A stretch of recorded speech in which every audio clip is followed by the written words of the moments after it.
Good morning, Rabbi. We are learning Mishna Bava Kamma, Parak Ches, Chapter 8, Mishna Beis, Mishnah 2.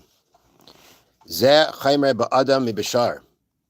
The following is a stringency that applies to a man who damages another man, then a situation where an ox or any other animal, damages another person, meaning we're contrasting a person who damages a person and an animal that damages a person. Sha'adam Mishalim Nezek. A person who damages another person pays all the 5 things we mentioned yesterday. Nezek, damage, tsar, pain, ripui, healing, shevis, lost employment, uvaishas, and embarrassment. One, umishalem demei v'lades, and also pays for the value of the fetus. The Torah talks about a case where a man strikes a woman and causes her to miscarry, that the attacker has to pay the husband for the value of the fetus that was miscarried. That is when a man does the damaging to another man. V'shar, but if it's an ox, if it's an animal that damages a person, Einei Mishalem does not pay, meaning the owner of the animal does not pay, Elenezek, other than the damage, the decrease in value of the person, and is exempt from the value of the fetus. That is based on the psukim of the Torah, that it only applies to a man who damages the woman and not to an animal. So again, when your animal damages, you're responsible, but you only have the responsibility of nezek, of damage, not the other 4, where that a person who wounds who injures another person has to pay, and that does not happen by an animal. And also the fact that the Torah says if a person strikes a woman, causes her to miscarry, that you pay for the fetus, and that does not happen when an animal causes that to happen. Okay, that's Mishnah Beis. Mishnah Gimel, Mishnah 3. Hamakes abe ve'es imay, v'loi asa b'hem chabura. A person who strikes his father or his mother, but did not make a wound. The point here is that, of course, it's forbidden to strike them. However, if you cause them a wound, which means they bleed or they get a black blue mark, which means that blood was released from this injury, chayiv misa, you're liable to a death penalty for that. So the case of the Mishnah is that this person who struck his father or mother did not make a wound to them. Or somebody who wounds his friend on Yom Kippur. Chayiv b'kulin, in both these cases, one is obligated to pay for all the payments, the 5 payments that I mentioned before, that a person damages another person has to pay.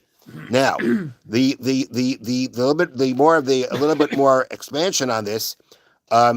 If this case would have been that when he struck his father and mother, he made a wound, and he would have been liable to capital punishment, and even in a case where he wouldn't be administered to him, but that he did an act that would carry the punishment of a capital punishment, or a penalty of death, we have a rule, when that comes together with a monetary payment, the monetary payment is canceled. So if he would have made a wound, then he wouldn't have to pay anything. But now that he didn't make the wound, so therefore there is no punishment to say that 1 second. There is no death penalty to exempt him from the payment.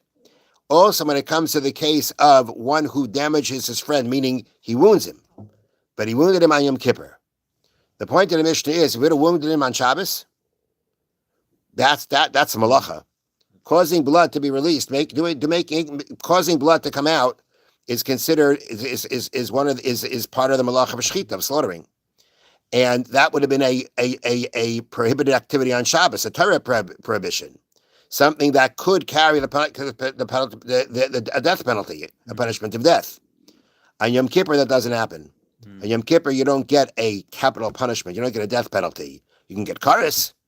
You can get kares for doing that, but you're not going to get a death penalty. The fact that you get kares does not exempt you from the monetary payment.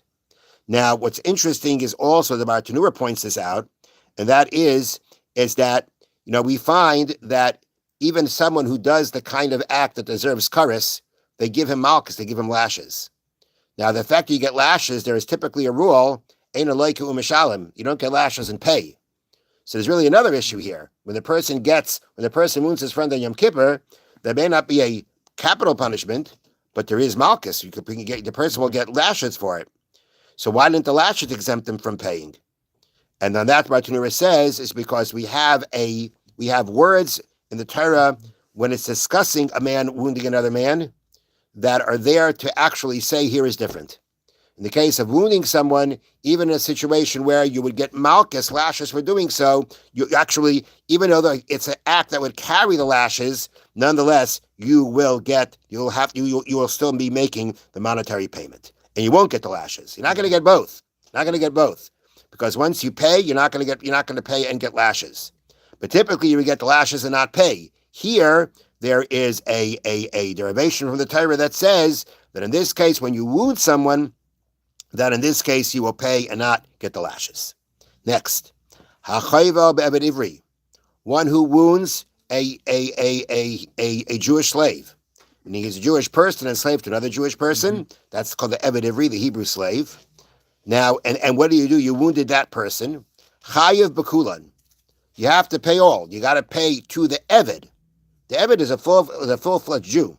So the point is that to him you have all the payments. There is the nezek, whether it be the loss of value, whether it be the suffering, whether it be the healing, the loss of it, or be the embarrassment, that you're going to go and have to pay.